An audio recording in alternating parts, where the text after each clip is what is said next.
Is it really worth my time? Yeah. Patulan ko pa ba 'to? Sobrang immature na. My followers, I think they admired me for, again, handling things gracefully.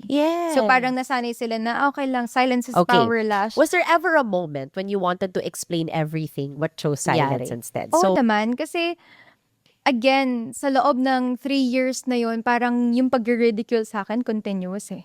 Buti sana kung it was one time thing. No, yeah. continuous.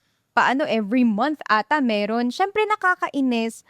Tapos yung mga kinakalat na misinformation and sobrang absurd. Sobrang absurd na you want to debunk every single story that she says. Mm-mm. Pero, alam mo yun, parang, is it really worth my time? Yeah. Papatulan ko pa ba 'to? Sobrang immature na. Tsaka you're at the peak of your career. You're also doing well for yourself. So at the end of the day, it's like kung makikisali ako sa negativity, baka masira yung good things na nangyayari sa life mo. Tsaka my followers, I think they admired me for, again, handling things gracefully. Yes. So parang nasanay sila na, okay lang, silence is power, Lash. So parang sabi ko, you know what, baka ma-disappoint ko pa tong mga to kapag pumatol ako. Yes. So talagang tahimik ako.